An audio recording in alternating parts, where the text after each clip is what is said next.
Planet Coaster 2 Update 9 is finally here, and this brings a pretty major feature back from the original game. The updates added 14 classic arcade games, whereas the original only had 4 interactive machines, and they were all part of the Vintage DLC. In comparison, this is a huge free update, and it's available to all players. Big thanks to Frontier for not locking this behind the DLC, and a personal thanks from me for providing me an early access sneak peek ahead of the launch. Trying something new with this update. Previously, I've locked myself away for days on end creating a bunch of highly detailed blueprints, but something that's been mentioned quite a lot in the comments from my Planet Coaster videos, I'm not showing enough of the build process. Yeah, I get the message. You do want to see more of how things are created, maybe to understand my process and possibly learn from how I do things. You want the show and tell, not just the show, and yeah, I'd say for a couple of years now I've just been given the show, haven't I? So for Update 9, I've focused on just one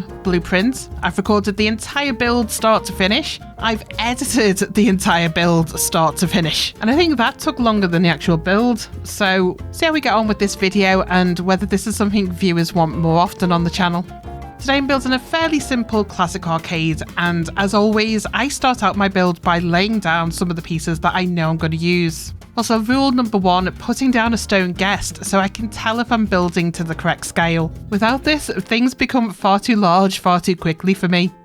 Now I'm starting this build in what could be seen as a weird order. I'm putting the pathing in first. That's because I'm building this slightly elevated from the ground so that we can have some steps leading up to the arcade. I only want this to be about ankle height. I don't want a big grand staircase entrance. It's just so I can put a step in at the front. Another reason for putting the pathing in first, the way I build, I tend to use the free build pieces, not the gridded pieces. There is a whole other tutorial about the reason for that, but of note for this build in particular, because there's going to be no gridded pieces in this build, the pathing sets the structure and gives the building its frame.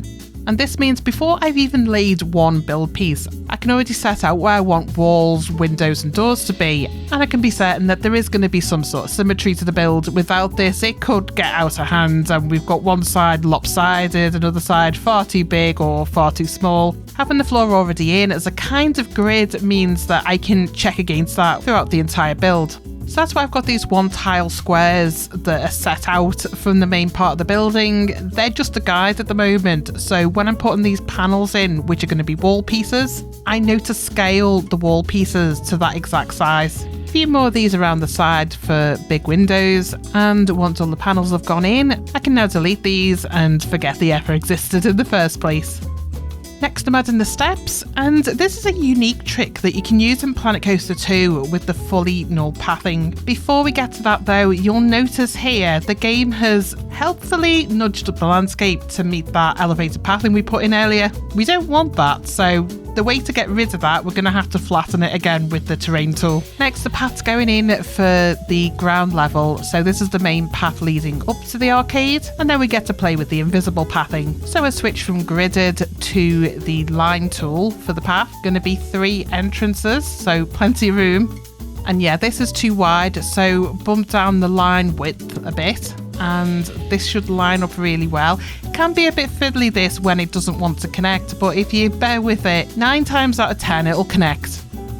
Then we need to flatten it again because the game has brought the landscape up to meet it again. Don't want bits of green land showing up between the lovely steps I'm going to put in. Looks a bit janky, but don't worry about that, we won't be able to see that very soon. So selecting the invisible path, what we need to do is go over these ramps with the path and click on it. Oh, okay, so yeah, sometimes this happens. The way the path's connected, it's treating the ramp bit and the main pathway as the same block. So when you make it invisible, it's making the whole block invisible. Way around this, choose the path of least resistance. In this case, it's the square on the arcade floor itself. So accepting that that square disappears, then go back to the custom brush and reselect that floor and add it back in. And that's how I created an invisible ramp into the arcade, which I'm now going to cover up with some steps. My preference for stonework like this, I'm always using the resort balcony wall trim. This is one of the few non-gridded stone pieces that isn't really themed in any way. I know it says resort, but I found these to be the most generic compared to, say, the Mythology pieces. Mythology has lots of stone pieces, but they tend to have little bits added to them, obviously to match the theming, but you can't use it for generic builds like this. I'd say I found the resort pieces to be the most versatile for using in generic or different themes. Anyway, that's my little steps going in, and I do appreciate you could argue, well, what's the point of this? They're tiny. Why go to all that effort for a small set of steps? I find it's features like this that make your building unique. They don't take a lot of effort to learn how to do them, so why not? Next, I'm starting on the back end of the arcade, and this is sort of, it's not a themed area because this is the backstage bit. So going with a brick wall, and I realised the brick wall that I'd laid out here, this was from the sorcery pack. Now, wherever possible, if I'm building something in a generic style that doesn't relate to a DLC, I try not to use the DLC items on those builds, because I do upload a lot of my stuff as blueprints, and I remember back in the old Planet Coaster 1 early days, I didn't own all the DLC for Planet Coaster 1 at the start, and I remember how annoying it was. You find a good blueprint online that you want to use, and you can't because it has a tiny piece from a DLC set that you don't own that has nothing to do with the theme of the thing that you're looking at. So in my builds, I try to only use the relevant DLC to the theme that you're building for.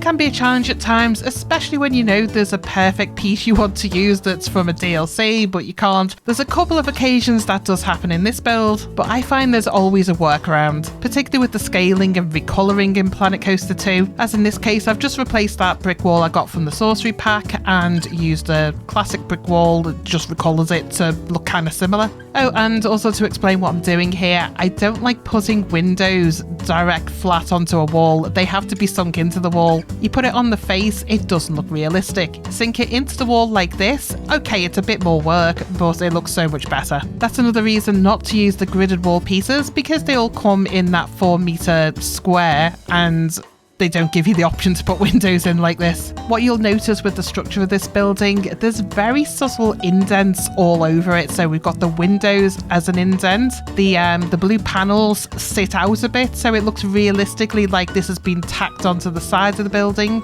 If it was flush with the brick, you wouldn't get this effect. And that's the great thing about Planet Coaster 2. The resizing of the build pieces is fantastic because you can do stuff like this. Couldn't do that before, well, not as easily. The one issue with this method of making the walls with windows in, the windows aren't double-sided, are they? So you do have to double up on that and create a window on either side. Anyway, for the back end of the building, this is a case of copy and paste. So all that effort to create the window, I can now copy that and repeat it all across the back end of the building. And that's pretty much the whole wall layout for this building. I've got a bit to do at the back, the rest is windows and doorways.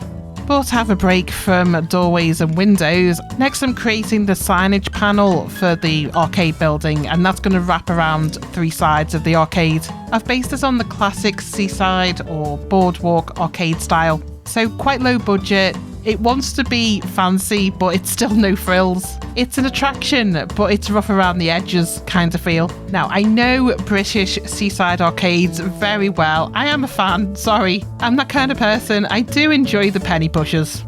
What I wasn't sure on was whether there was big differences between a British seaside arcade and a boardwalk arcade you might get in the States or something. So I had a little wander around Google Earth and Google Maps and had to look at some of these, and do you know what I found out? For the most part, if the building was constructed later than the 1960s or 70s, there's very little difference. If it was constructed before that, then yes, there is some big differences. The Victorian architecture in British seaside towns is amazing. There's nothing like it anywhere else that I've seen. It's a shame, really. I'd say since about the 1950s, architecture across the world, we've not really cared so much about the little details and making something unique. All buildings look the same. Granted, you can tell from the era the building was built in what its style is, but very few buildings stand out anymore. It's a shame, really. Anyway, I'm getting off track. So for this building, I've gone with the no frills approach. Number one, I wanted to reflect the true style of the arcades of the 1960s, 70s, 80s. These buildings are pretty rough around the edges, and there isn't much upkeep or renovation. What you'll find is these buildings will keep going until they fall down, or they threaten to fall down, and then unless it's got a protected characteristic or something, they don't renovate it, they just tear the whole thing down and start anew. So that's the kind of feel I'm going for. The other reason I've gone for this is because I'm trying to show that in Planet Coaster 2, you can make a building look good, even if it's not a complex build. This isn't a piece-heavy build at all. I've not got 100 shapes all merged together to make one random object or something like that. There also isn't an extensive amount of decoration. Sometimes, yeah, I'll hold my hands up, I am guilty of that. When I've created all my Main Street buildings, I went to town on that to get them to look right. I had to use so many ridiculous pieces for things that they're not intended to be used for. That's not the case here. I've deliberately kept the decorations down to minimal. Only what I would consider to be the essentials to make it look good and realistic, but also easy to replicate and build yourself, I guess. At least that's my intention. Next, I'm tackling the doorways at the front, and I'm copying what most of these arcades look like, and they have this sort of metal shutters at the front. Initially, to create this, I have this trick. I've used this in Planet Zoo and in Planet Coaster. I create the doorway surround using the gutter pieces. Great thing about this is it's quite generic. You can change it to any colour you want, and in Planet Coaster, of course, you can resize it so it fits. Once this is all in place, you would never guess that this isn't the intended use for this piece. It's meant to be a rain gutter. I can probably count on one hand the amount of times I've actually used it as a rain gutter. For the most part, I use it as window surrounds. And it's so good at hiding these little gaps that show up occasionally. I'd say this is one of those pieces that I use in my builds to add some depth, and technically it's not necessary. You don't need this in here, and it is adding to the piece count. But for me, certainly the window pieces are a non-negotiable. I'll happily increase my piece count for stuff like that. So yeah, I've got them above the doorways, and I've also got this around the windows as well. So that's really easy to do. You just copy and paste it, but then add the piece at the bottom as well. Don't put that on the doorways because people would trip over it, but yep, it looks good on the windows themselves. The big windows like this used to be impossible in Planet Coaster 2 before we got the glass pieces. Now that we've got a variety of glass pieces, this is super easy to do. I often find in my builds that the glass piece, the size doesn't match up with the window hole I've created, and that is definitely a me problem because I should remember that I need to get it to the size of the glass, not the other way around. I never do, so I have found a workaround for this. If you sink the glass into the wall, then use that gutter piece again, shrink it down almost to its smallest size and embed it into the side of the glass piece, and it looks exactly the same as the sill, or at least not a noticeable difference from a distance. Anyway, finally back onto the shutters for the front doors. Great thing in Planet Coaster is we have corrugated sheets that look exactly like these metal shutters. Add a metal trim to the bottom, and I'd say this is one of the easiest real-life components to replicate in game, and I do think it looks really good on this build. Next task is finishing off the back of the building, so quite boring work this, it's just copy and pasting some of the pieces. Couple of headaches with some of the pieces not lining up, and that's what I was talking about before, where sometimes when you're working on the world grid, there's kind of a creep at an angle. I spent a bit of time having to adjust the pieces here to make them fit properly. Also, I have put in a staff door here, but later on in the build, I realised that inside the building, it didn't fit so well. So I kind of got rid of that, and it's sort of a false door at the back now.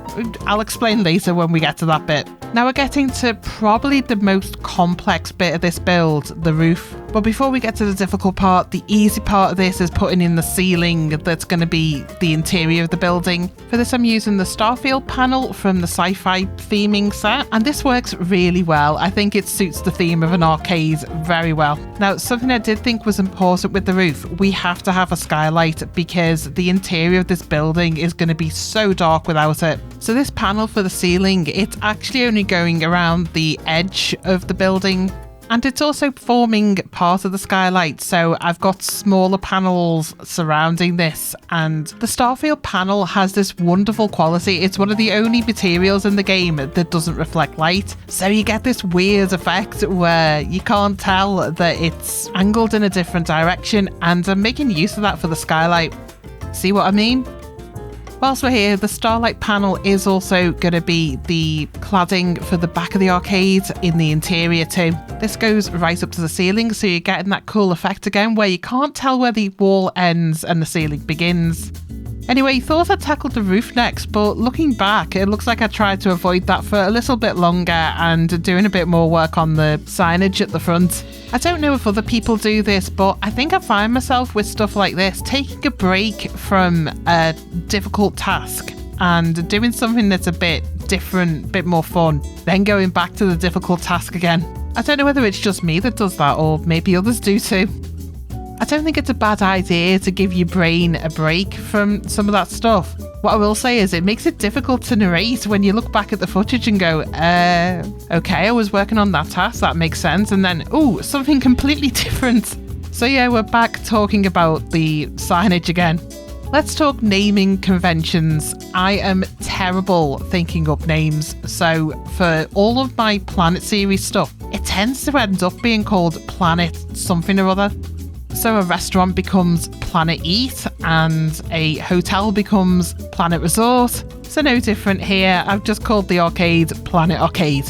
In terms of decoration, I was really resisting the urge to go overkill on this. I promised myself with this build, it's going to be simple and functional and not take a week to finish. So with my strategy of laying stuff out, I was very selective with the pieces for decoration I laid out.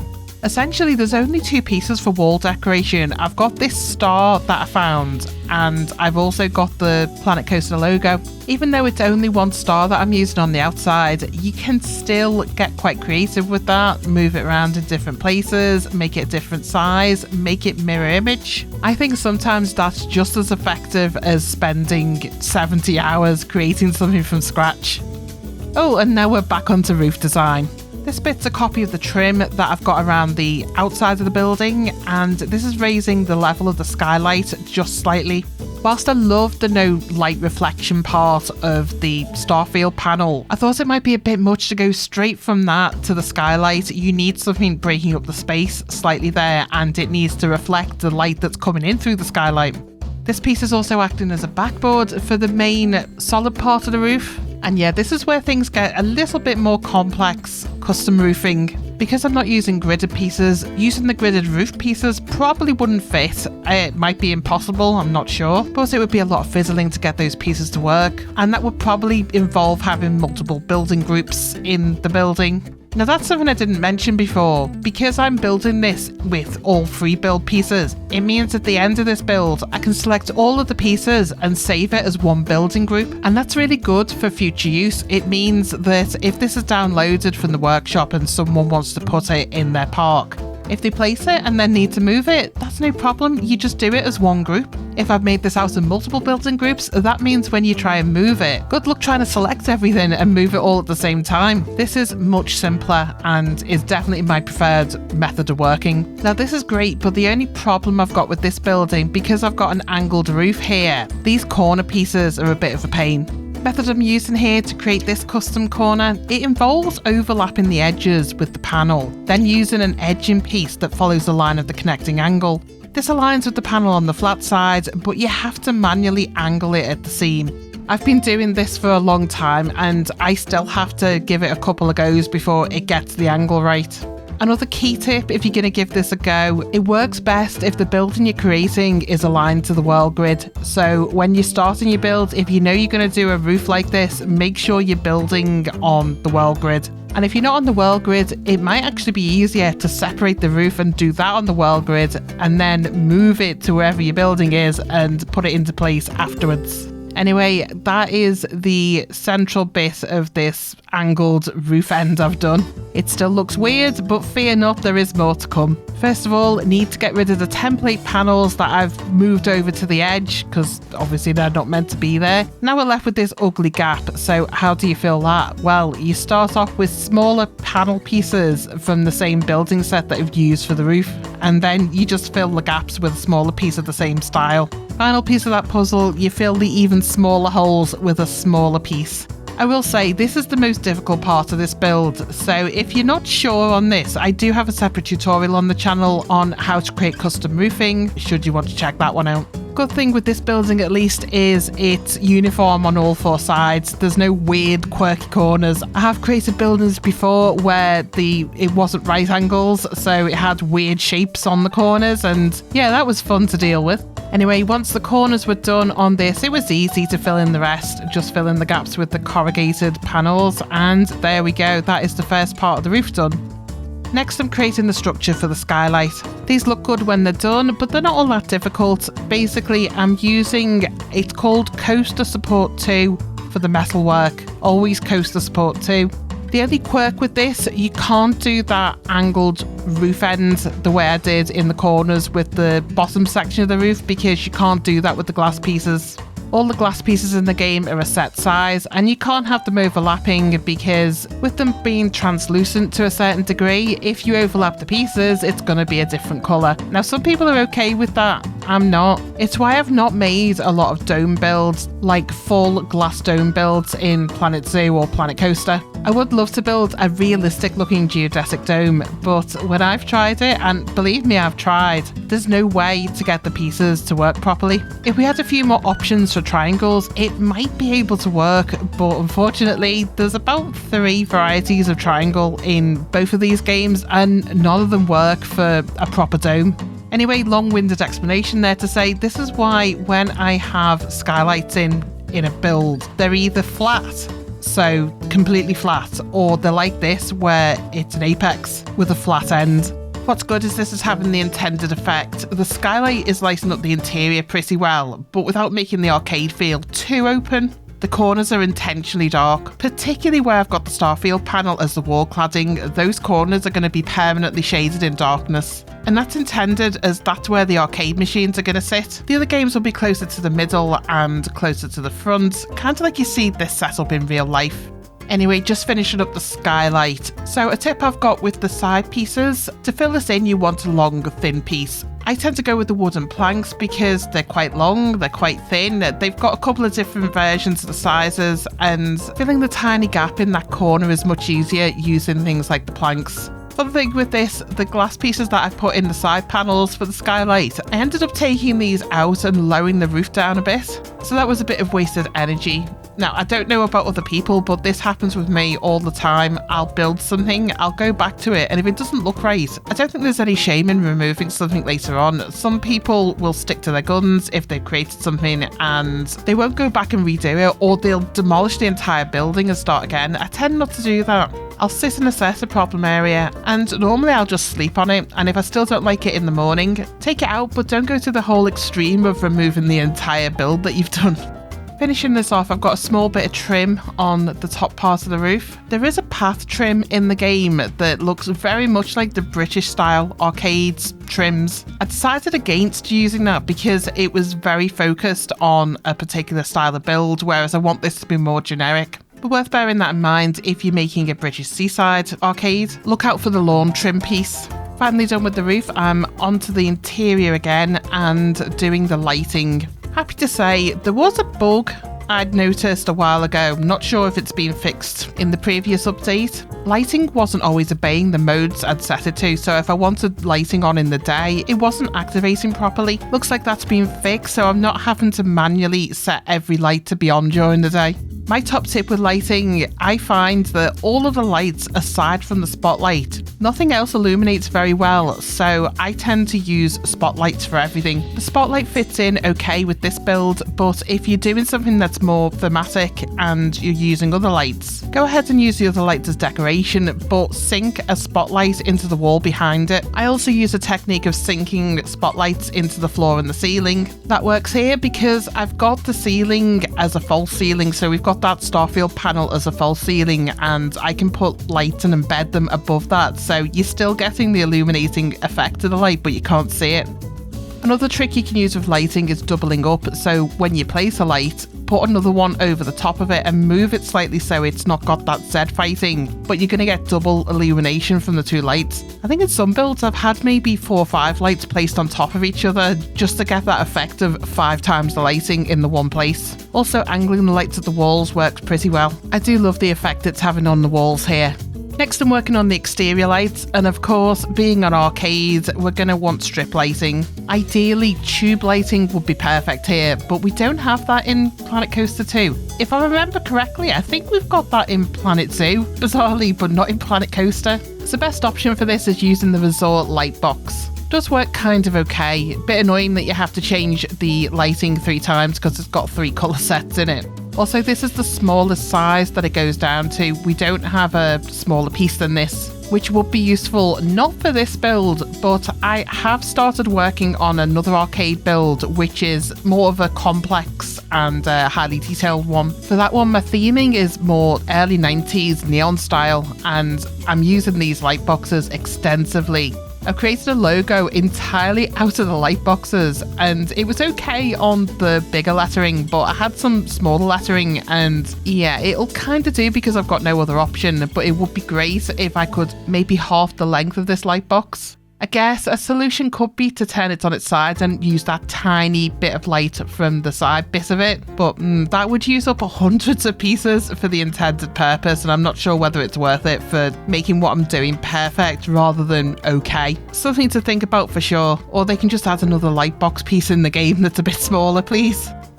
Anyway, for this build, I haven't gone overboard. We've got some light boxes, obviously, on the surrounds. There's some spotlights on the ground as well. That's illuminating the walls. And I've added some lights inside the lettering on the sign at the front. Now, this goes back to what I was talking about before about DLC. There's an orb light in the sorcery pack that will work really well for this, but it's a DLC, so I try and avoid that. The only other light that sort of works for this purpose is a resort lamp, and because it's a lamp, you've got the attachment below the light source, and that shows through the wall on the other side. So that does need rectifying. Also, the orb goes to a much smaller size, so looks a bit better. But thing is, I bet lots of people will be using that orb in their builds, and that's going to reduce the number of blueprints on the workshop that are available for people that don't own that DLC. So I'm personally sticking with the resort light and making this blueprint as accessible as I possibly can. And it was worth it. Definitely makes the exterior look a lot brighter with the lights in the sign. Next is fixing where the lights have sunk through the wall. So on the interior, basically I just use panels to cover things like this up. This happens all the time. Yeah, it does mean using more pieces than intended, but you would never know that this wasn't intentional and this isn't meant to be here. Best use of the art shapes this. Next, I'm working on the interior of the building, starting with the prize counter. We will, I promise, get to the arcade machines at some point. Anyway, the way arcades work, it's kind of like the souvenir counter and the souvenir shelves. So with the shops, you have the shelves that guests walk up to, pick an item, and then they take that to the souvenir counter. Kind of the same with the arcades, the guests will play a game, then visit the counter to redeem a gift. You do need to remember to link the machines to the counter, exactly the same way you would do for a link with the shop shelf to a souvenir counter, or with the tables in the restaurants. Good thing with the arcades, you can link up to 100 machines to one desk. I think that's pretty good.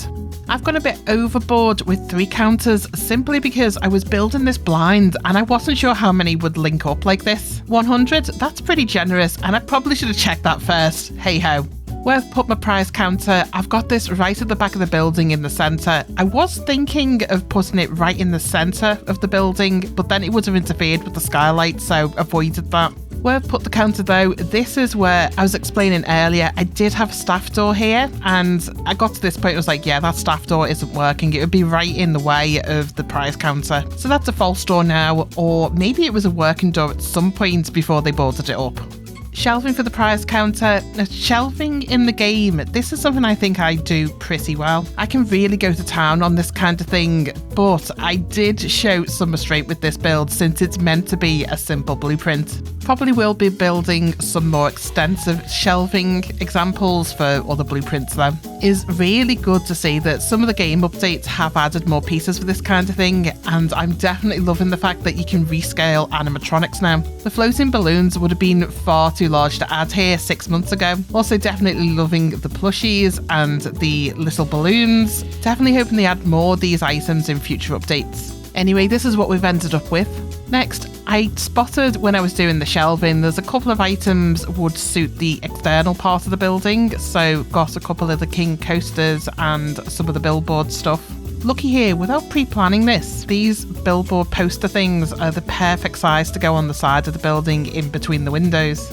Last part of the build, finally able to put the arcade machines in. Like I mentioned before, the coin pusher and the other game machines are up front, and we've got the arcade machines right at the back of the building in the darker corners. So there we go, that's a completed build. Classic, kind of retro looking no frills arcade. Just a couple of tweaks after I'd stopped recording. The lettering on the sign got a white background to this now to make it stand out more. And I've added that to the side panels as well, rather than having that plain. I think that helps the building stand out a bit from the side view, whereas before it was a bit too bland. Also ditched the side panels on the skylight. From a distance, it was making the building look a bit too chunky, so dropped that down and it's just the skylight now. Anyway, let's take a look inside. This is the layout I've gone for with the machines. Could have squeezed in a lot more, but I think this is a nice balance and it's giving guests plenty of room to walk around. Not gone overboard with the decorations in here as we'd planned. I will say the side panels, going with that blue and the yellow, it is starting to look a bit like the EU flag. Not that I'm opposed to that. Skylight's working perfectly. Love the transition from the Starfield panel to the stone structure and then the metal structure. Prize counter showed great restraint on my part not to go overboard with this. And yes, as planned, I've got the arcade machines right in the back here, shaded in the corners. So there we go. So far, everything's working well. I've had guests in here for a while and they're not showing any signs of glitches or not using the machines. They're all being very well utilised. Anyway, we'll take a look at this at night as well. So yeah, the additional white layer I've added to the letters on the sign, that's working super well. Glad I thought of that and put it in. Again, could have gone overboard with the lights and put way more on the build, but I thought, let's just keep it simple, put in enough that you need and don't go overboard. Inside at night, the skylight's still having an effect here, and love how the Starfield panel, because it's so dark, you've got that illumination of the prize counter really well. Good medium effort build on my part. Hope you like what I've come up with for this no frills approach, and also the change in how I pulled together the video. Probably a bit of information overload. I guess I have two modes, either share nothing or share everything. Let me know what you think in the comments. Also, the arcade will go up on the workshop once I have access to that. I'll leave a link in the comments. And of course, as always, thanks so much for watching. I'll catch you next video.